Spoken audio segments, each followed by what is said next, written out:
June 212 CE Rome. The Palatine Hill. Night air sits heavy with oil smoke and summer dust. Somewhere below, a fountain keeps whispering into the dark, steady as a heartbeat.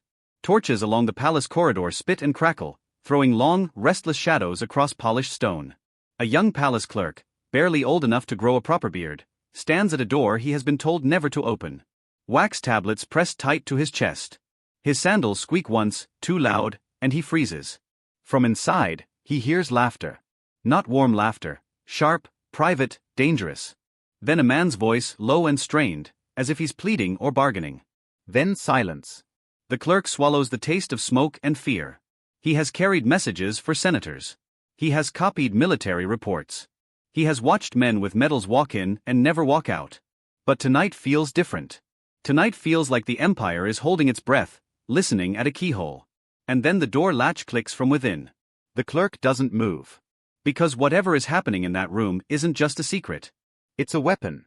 And the next morning, Rome will wake up to a story, one so obscene, so perfectly tailored to disgust, that it will stick to a woman's name for nearly 2,000 years.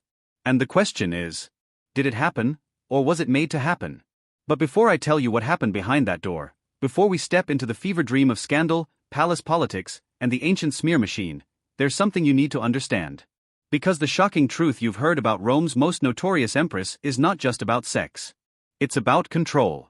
It's about how empires destroy women they can't control.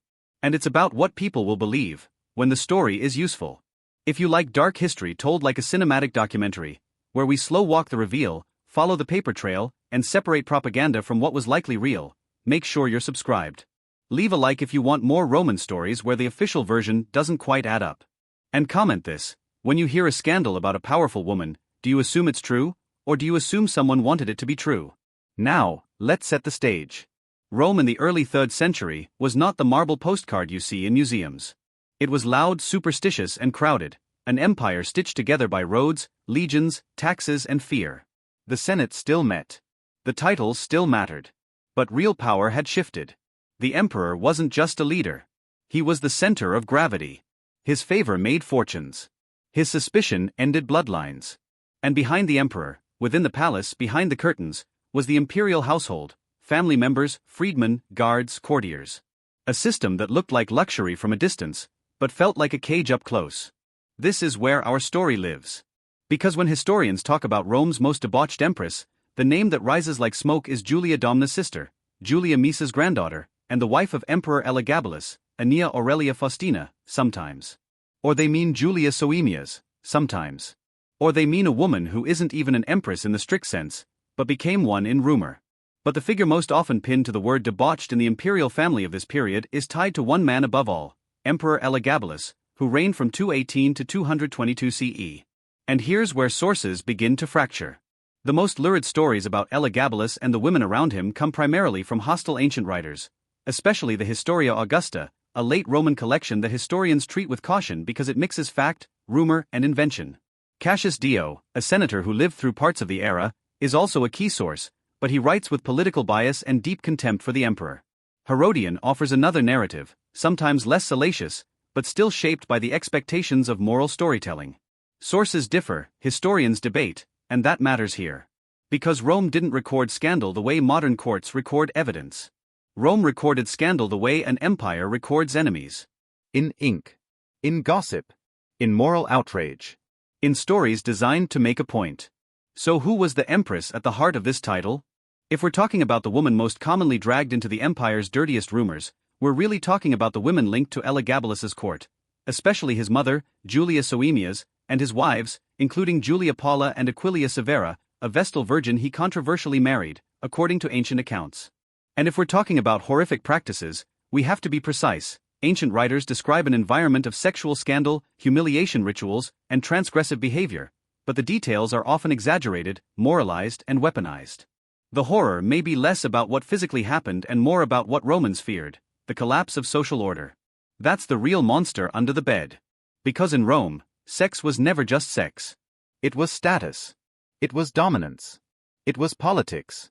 And when a ruler, or a ruler's household, appeared to break the rules, Rome didn't just whisper. Rome panicked. Now, let's go back to the palace corridor. The clerk at the door? He's not a named figure in the sources. He's a lens, because this story isn't just about emperors and empresses. It's about all the people trapped in the machinery around them. Inside the palace that night, something is being staged. Not necessarily an act, maybe a meeting. Maybe a humiliation. Maybe a performance meant to terrify someone. Because that's what courts do when they feel unstable, they turn private life into theater. And Rome in 212, 218, 222, was unstable. The Severan dynasty had normalized a brutal truth: emperors could be made by soldiers. The army's loyalty could be bought. The throne could be traded like a commodity. When Elagabalus came to power, he was young. Some sources say he was a teenager. He had been a priest of Assyrian sun god, Elagabal, in Maesa. His rise was helped by family ambition and military politics. Julia Maesa, a formidable matriarch, played a major role in securing his claim after the assassination of Emperor Macrinus. This matters because it means the palace was not just a home. It was a battlefield. And on that battlefield, reputations were ammunition. What happened next, according to hostile sources, is the kind of material that gets repeated because it's unforgettable. They describe a court that shocked Roman elites: foreign religious rituals, lavish feasts, reversals of gender norms, public humiliations, and sexual scandal as spectacle. Some accounts claim the emperor sought out partners across status lines, blurred boundaries of class, and staged events designed to offend Roman moral sensibilities. And the women around him, especially his mother and wives, become characters in this moral horror story, depicted as enablers, co-conspirators, or symbols of decay. But here's the part they don't teach you. In Rome, sexual depravity, in the historical record, often functions like a stamp on an enemy's forehead. It's what you say when you want the audience to stop asking political questions.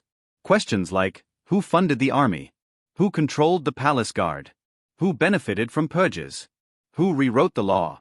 Who threatened the senatorial class? Because he was immoral is easier than we lost control. And she was debauched is easier than she had influence. So what can we responsibly say, without inventing details, without being graphic, and without pretending rumor is evidence? We can say this: Elagabalus's reign was short and controversial. Ancient authors portray it as a period of intense court scandal and perceived violations of Roman norms. They emphasize sexuality and spectacle as symbols of political illegitimacy.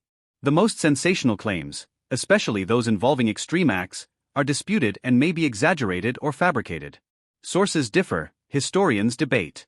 Now let's build the escalation, not as tabloid, but as a tightening noose. First incident: the marriage that made Rome flinch. One of the most famous scandals is Elagabalus marrying Aquilia Severa, a Vestal virgin, according to ancient accounts. Vestals were supposed to embody Rome's sacred safety. Breaking their vow was historically treated as a threat to the state. Whether every detail of the story is accurate is debated, but the political impact is easy to imagine. To conservative Romans, it wasn't just romance or desire, it was sacrilege, a ruler putting himself above the gods and the laws. Picture it: a temple lit by lamplight. Priests murmuring. Senators with tight jaws, watching a ceremony they can't stop. In their minds, the city's spiritual contract is being torn up in front of them.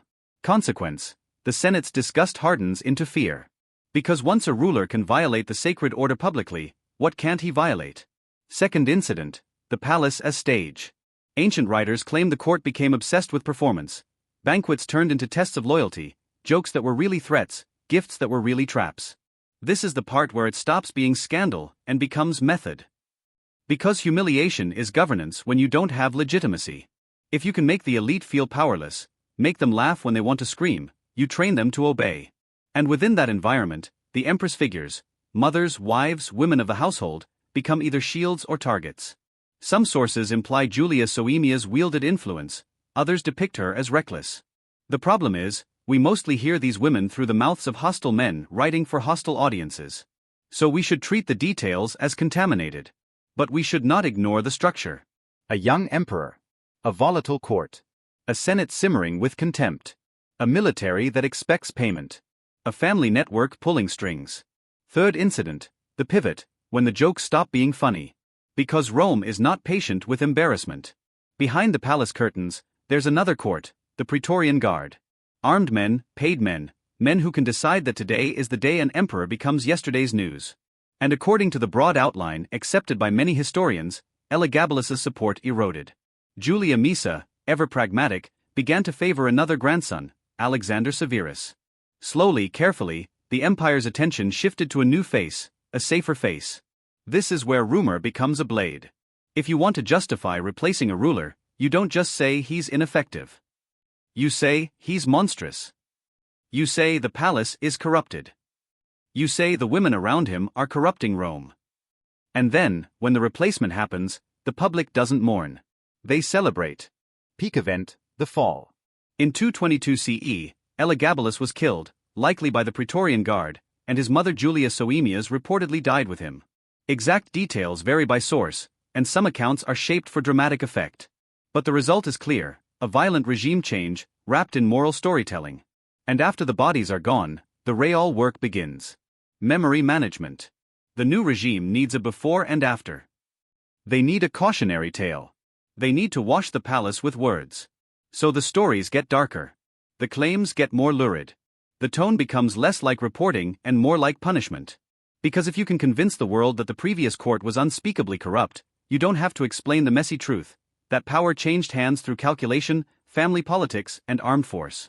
Now, let's talk about the horrific sexual practices part, without crossing into explicit detail. Ancient sources accuse Elagabalus's court of behavior that Romans framed as perverse, humiliating, and socially inverted. But we have to separate categories. One category is likely true in some form: political theater, scandalous marriages, and provocative religious displays designed to consolidate power and shock opponents. Another category is plausible but unprovable, private behavior exaggerated into public myth. And the third category is almost certainly propaganda, extreme, sensational claims meant to dehumanize. This is where sources differ becomes more than a disclaimer, it becomes the heart of the story. Because what survives is not a courtroom transcript. It's a political weapon, preserved as literature. So if your title says Most Debauched Empress, what does the record actually show? It shows that imperial women were uniquely vulnerable to sexual slander. If a male ruler was hated, he was called a tyrant. If a woman was influential, she was called immoral. It's a pattern you can trace across empires. The easiest way to discredit a woman in power is to drag her body into the courtroom of public opinion. And Rome was a master of that courtroom. Here's the part they don't teach you. Even if some scandal happened, some real breach of norms, some real exploitation, some real coercion, we can't responsibly retell it as entertainment without acknowledging the victims that would have been trapped beneath imperial power. In the palace, consent is complicated by hierarchy. When one person can ruin your family with a sentence, choice becomes a thin word. So the horror isn't a spicy rumor. The horror is the system that makes every private act political. Now let's return to that corridor. The clerk.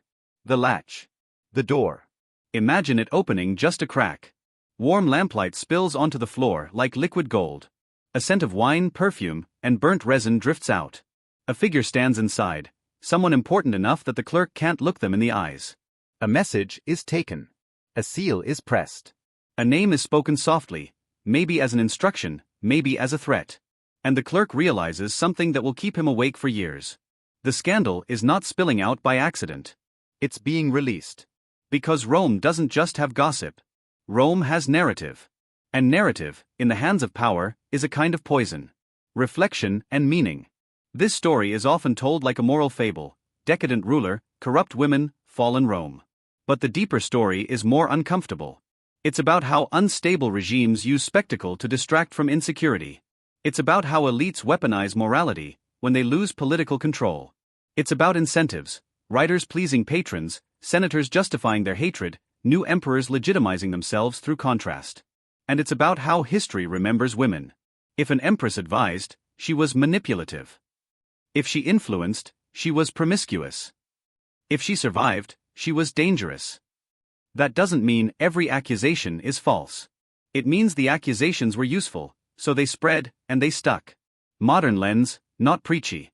Today, we like to think we're immune to propaganda because our sources are faster and louder. But the mechanism hasn't changed. The most shareable story is the one that triggers disgust. The easiest villain is the one you can sexualize and shame.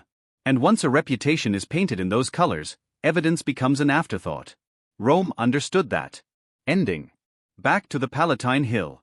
Back to the corridor. Back to the clerk with wax tablets against his chest.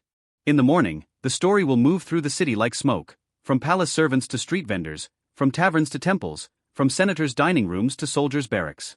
By nightfall, It won't matter what happened. It will matter what people believe happened. And that is how an empire executes someone twice, first with blades, then with words. Rome didn't just remove its enemies. It rewrote them. And somewhere in the dark, behind a door you were never meant to open, the real truth, messy, human, and half-buried, still waits in the silence between the lines. Because the most haunting part of this story isn't what they said she did. It's how easily the world agreed to remember her that way.